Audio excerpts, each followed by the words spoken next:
Hello everyone, welcome to skill Vidya study. CTET EVS पर्यावरण अध्ययन के इम्पोर्टेंट प्रश्न देखेंगे और super fast revision quick revision रहने वाला जिसमें आपके 15 में से 15 नंबर पक्के हो जाएंगे। यहाँ पर चैनल सब्सक्राइब नहीं किया तो चैनल को भी सब्सक्राइब करके बेल आइकन को प्रेस करना ना भूलें। और क्वेश्चंस का जो लेवल वो टफ रहने वाला है, क्योंकि सीटेट में अब क्वेश्चंस का लेवल जो है वो थोड़ा टफ हो गया है। तो ऐसे ही क्वेश्चंस करेंगे जो आपके एग्जाम में यहाँ से क्वेश्चंस देखने के लिए मिले। आपको वीडियो कैसा लग कमेंट करके जरूर बताना। चलिए, पहला प्रश्न क्या है। डॉक्टर ने किसी व्यक्ति को प्रतिदिन दवाइयों के साथ हरे पत्तेदार सब्जियां, आंवला और गुड़ खाने का सुझाव दिया। यह व्यक्ति कोई रोगी होना चाहिए तो पीड़ित है। याद रखिएगा, अगर पत्तेदार सब्जियां, आंवला और गुड़ खाने की सलाह दी जाती तो ऐसे रोगी कौन से होते हैं? एनीमिया के रोगी होते। ठीक है, एनीमिया के रोगी क्यों? में हीमोग्लोबिन की कमी हो जाती है। तो डॉक्टर क्या कहते हैं कि पत्तेदार सब्जी खाइए, आंवला खाइए और गुड़ खाइए। तो एनीमिया की कमी के कारण पत्तेदार सब्जियां खाने के लिए डॉक्टर्स देते हैं। तो याद रखिएगा, इसका आंसर हो जाएगा एनीमिया। दूसरा प्रश्न है, दुनिया में प्रसिद्ध पश्मीना शाल के बारे में नीचे दिए गए कथनों पर विचार कीजिए। पश्मीना शाल आपके बताना है और एग्जाम में पश्मीना शाल से हर बार क्वेश्चन आता है। पहला ऑप्शन है, एक पश्मीना शाल 6 स्वेटरों के बराबर गर्मी होती है। तो बिल्कुल 6 स्वेटर के बराबर ही गर्म होती है। ठीक है। कोमल पश्मीना पहाड़ी बकरियों की एक खास नस्ल में एकत्र किए जाता है जो 5000 ऊंचे पहाड़ियों पर रहती है। तो बिल्कुल 5000 ऊंची पहाड़ियों पर रहती और ये ऐसी बकरियों से पाया जाता है जो जम्मू कश्मीर में पाई जाती है, नस्ल होती है जिससे ये पश्मीना शॉल बनाई जाती है। अत्यधिक सर्दी से बचने के लिए बकरियों के शरीर पर गर्म बालों की एक परत उग जाती है। तो बिल्कुल एक परत ऊपर उग जाती है जो बालों को काटकर शॉल बनाई जाती है। लास्ट ऑप्शन है, पतले बालों के बकरियों के शरीर से काटने के पश्चात पश्मीना द्वारा बुनाई की जाती है। तो यहाँ पर मशीनों से नहीं बल्कि हाथों से इसकी बुनाई की जाती है और इसको तैयार किया जाता है।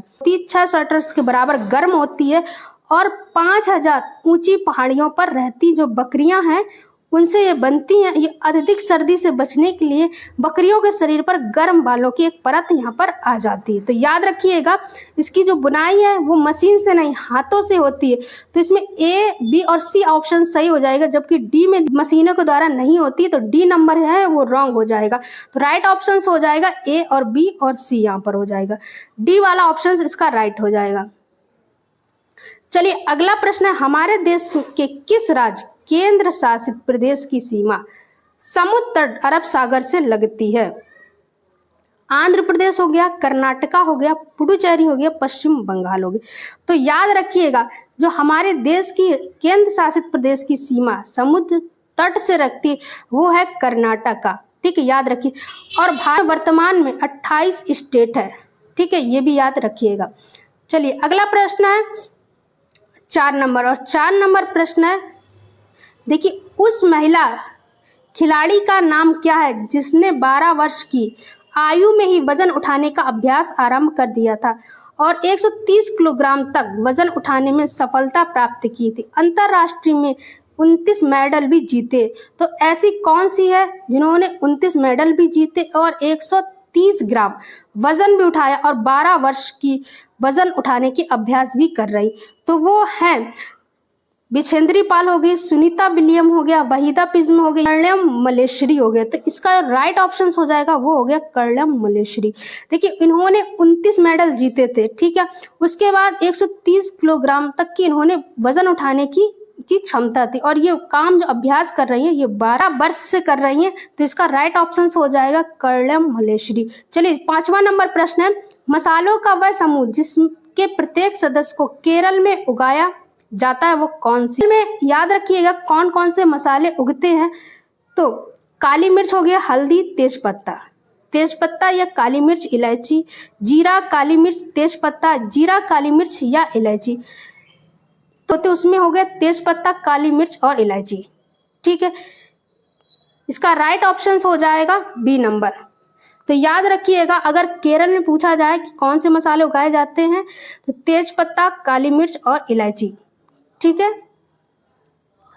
चलिए अगला 6 नंबर है प्रश्न, राजमा चावल और छोले भटूरे किस राज्य के समान लोगों का सर्वप्रिय भोजन है? राजमा कहाँ खाया जाता है और कहाँ का भोजन है? छोले भटूरे कहाँ के लिए प्रसिद्ध है? तो बताइए कहाँ के लिए प्रसिद्ध है? छत्तीसगढ़ हो गया, गुजरात हो गया, पंजाब हो गया और यहाँ पर हो गया उत्तराखंड। ठीक है, तो याद रखिएगा, अगर छोले भटूरे की बात की जाए तो वो फेमस है कहाँ के? पंजाब के। गुजरात में क्या हो गया कि ढोकला प्रसिद्ध है। ठीक है, ढोकला अगर आपसे पूछा जाए कहाँ का प्रसिद्ध है तो आप मारेंगे गुजरात। उत्तराखंड अगर आपसे पूछा जाए तो यहाँ प्रसिद्ध है दाल रोटी। ठीक, तो ये भी याद रखना, गुजरात का पूछा जाता है, ढोकला प्रसिद्ध है, तो ये बात आप याद रखिएगा। 7वां नंबर प्रश्न है, 26 जनवरी 2001 को भुज के भूकंप के झटके लगे किस राज्य में स्थित है? देखिए, जहां पर 26 जनवरी 2000 को भूकंप आया था वो कौन सा राज्य है? गुजरात, महाराष्ट्र, उत्तराखंड या जम्मू कश्मीर? राज्य है गुजरात। ठीक है, लगभग 6.9 रेक्टर में ये भूकंप का झटके लगे थे और यहाँ से बहुत भारी नुकसान हुआ था गुजरात में, और 26 जनवरी 2001 को यह गुजरात के राज्य में भूकंप आया था। चलिए 8 नंबर प्रश्न है, नीचे दिए गए एक शहर में केवल एक प्रकार खजूर के ही वृक्ष दिखाई देते, एक प्रकार के खजूर के ही, वो है अबू धाबी। ठीक है, अबू धाबी में एक ही प्रकार के खजूर के वृक्ष दिखाई देते हैं। 9 नंबर प्रश्न है, देखिए, भोपाल गांधीनगर के ठीक पूर्व में है, ठीक, तथा बेंगलुरु भोपाल के ठीक दक्षिण में है और बेंगलुरु के सापेक्ष गांधीनगर की दिशा है। आपको सापेक्ष दिशा बताना। देखिए, गांधीनगर के ठीक पूर्व में, देखिए ये गांधीनगर है। ठीक है, इसके पूर्व में बोला, ये पूर्व है, इसके पूर्व में बोला गया है क्या है? गांधीनगर के पूर्व में है भोपाल। देखिए ये भोपाल है। ठीक है, और भोपाल के ठीक दक्षिण में, दक्षिण नीचे होता है, दक्षिण में क्या है? यहाँ पर बेंगलुरु। ठीक है, बेंगलुरु, यहाँ पे हो गया बेंगलुरु। ठीक है, बेंगलुरु।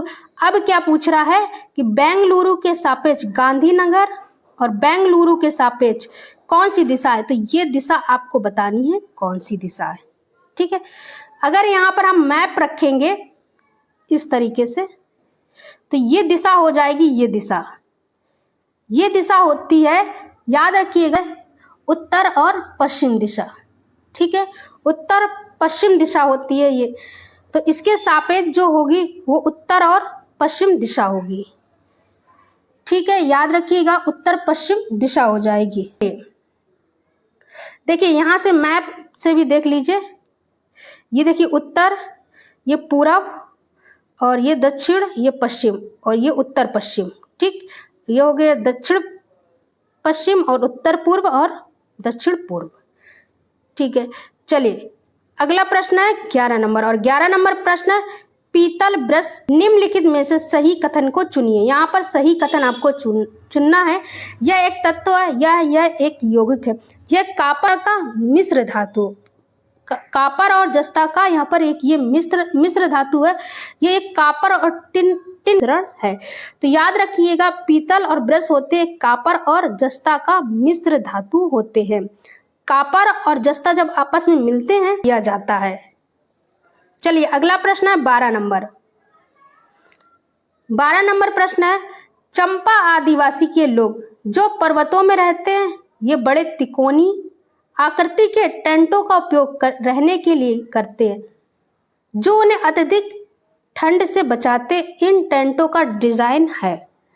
चंपा आदिवासी जो पर्वत में रहते हैं और इनका जो डिजाइन होता है टेंटों का, वो कैसा होता है? आकृति जो होती है वो अत्यधिक ठंड से तिकोनी होती है और अत्यधिक ठंड से बचाने के लिए करते हैं।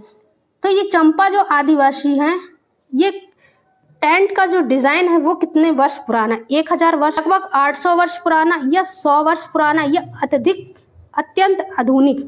तो ये जो टेंट है, जो अवधि है अत्यधिक है, वो 1000 वर्ष पुरानी है। याद रखिएगा 1000 वर्ष पुरानी है। चलिए 12 नंबर प्रश्न है, हमारे देश में राज्यों की संख्या कितनी है? तो याद रखिएगा 28 राज्य हैं अभी वर्तमान में, पहले 29 थे, और केंद्र प्रशासित देश 8 हैं। ठीक है, ये भी याद रखिएगा, केंद्र प्रशासित जो देश है वो भारत में 8 है। 14 नंबर प्रश्न है, देखिए नीचे दिए गए 3 राज्यों के समूह को चुनिए जिसमें सभी राज्यों के समूह समुद्र तट बंगाल की खाड़ी पर है। बंगाल की खाड़ी से स्थित 3 राज्य आपको चुनना है। तो मैप से देख लीजिए, देखिए बंगाल की खाड़ी ये है और इसके राज्य पूछा गया है कौन कौन से हैं जो लगते हैं। तो याद रखिएगा कौन कौन से राज्य यहाँ पर लगते हैं। देखिए एक तो ये उड़ीसा हो गया, ठीक, ये यहाँ से ये इतना, ठीक है। उसके बाद ये नेक्स्ट हो गया आंध्र प्रदेश, और आंध्र प्रदेश के बाद ये हो गया तमिलनाडु। ये देखिए तमिलनाडु, आंध्र प्रदेश और उड़ीसा। अगर आपसे पूछा जाए कि अरब सागर में कौन से राज्य लगते, तो आप बताएंगे यहाँ से मुंबई हो गया, क्योंकि अरब सागर से भी पूछा जाता है। कर्नाटका हो गया, और यहाँ पे हो गया केरल। तो ये 3 राज्य लगते हैं, कर्नाटका, केरल और महाराष्ट्र अरब सागर से।